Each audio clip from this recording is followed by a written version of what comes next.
اعوذ باللہ من الشیطان الرجیم، بسم اللہ الرحمن الرحیم۔ سورہ دہر کی سلسلہ وار آیتیں پڑھ رہا ہوں۔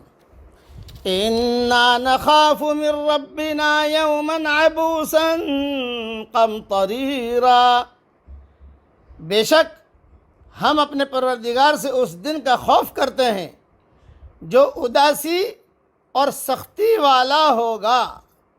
فَوَقَاهُمُ اللَّهُ شَرَّ ذَلِكَ الْيَوْمِ وَلَقَّاهُمْ نَضْرَةً وَسُرُورًا، پس انہیں اللہ نے اس دن کی برائی سے بچا لیا اور انہیں تازگی اور خوشی پہنچائی۔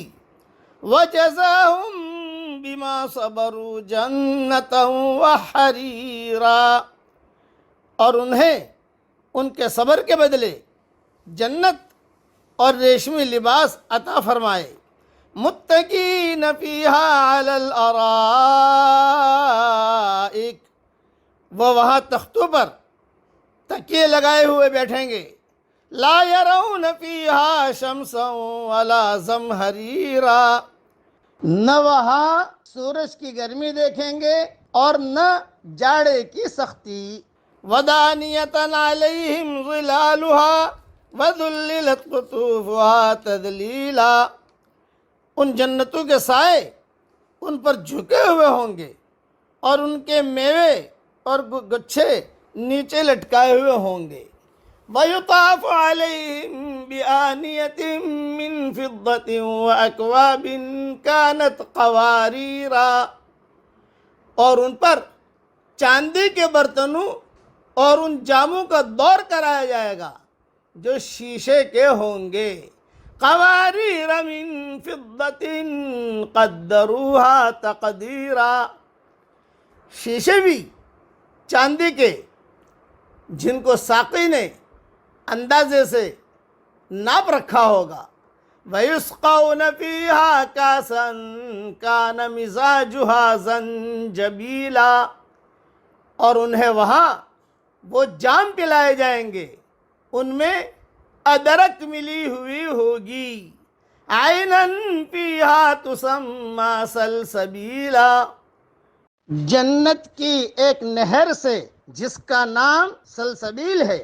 وَيَطُوفُ عَلَيْهِمْ وِلْدَانٌ مُخَلَّدُونَ، اور ان پر لڑکے چکر لگائیں گے جو لڑکے ہی رہیں گے۔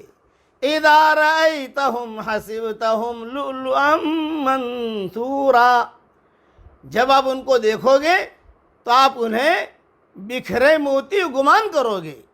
وَإِذَا رَأَيْتَ ثَمَّ رَأَيْتَ نَعِيمًا وَمُلْكًا كَبِيرًا، اور تم وہاں جہاں کہیں بھی نظر ڈالو گے سراسر نعمتیں اور عظیم الشان سلطنت ہی دیکھو گے۔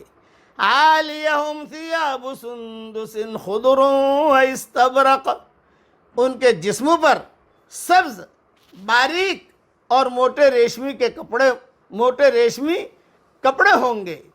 وَحُلُّوا أَسَاوِرَ مِن فِضَّةٍ وَسَقَاهُمْ رَبُّهُمْ شَرَابًا طَهُورًا، اور انہیں چاندی کے کنگنوں کا زیور پہنایا جائے گا اور انہیں ان کا رب پاک صاف شراب پلائے گا۔ إِنَّ هَذَا كَانَ لَكُمْ جَزَاءً وَكَانَ سَعْيُكُمْ مَشْكُورًا، کہا جائے گا کہ یہ ہے تمہارے اعمال کا بدلہ اور تمہاری کوشش کی قدر کی گئی۔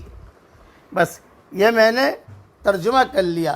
اس کی مستقل تفسیریں ہیں کہ قواریر کا کیا مطلب ہے، پھر بچے کیسے یعنی چکر لگائیں گے، یہ ساری کی ساری وہ انشاءاللہ جب بھی اللہ مقدر کرے گا میری تفسیر میں دیکھ لیجئے گا انشاءاللہ۔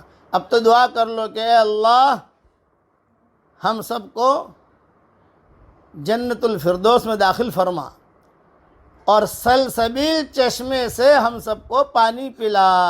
حضرت عائشہ رضی اللہ تعالیٰ عنہ کے پاس عبد الرحمن ابن عوف کا بیٹا یا پوتا جب آتا تھا تو حضرت عائشہ کہتی تھی کہ میں روزانہ تیرے دادا کے لیے، پوتا تھا ان کا، کہ میں روزانہ تیرے دادا کے لیے یہ دعا کرتی ہوں کہ اللہ عبد الرحمن ابن عوف کو جنت کے سلسبیل چشمے سے پانی پلا۔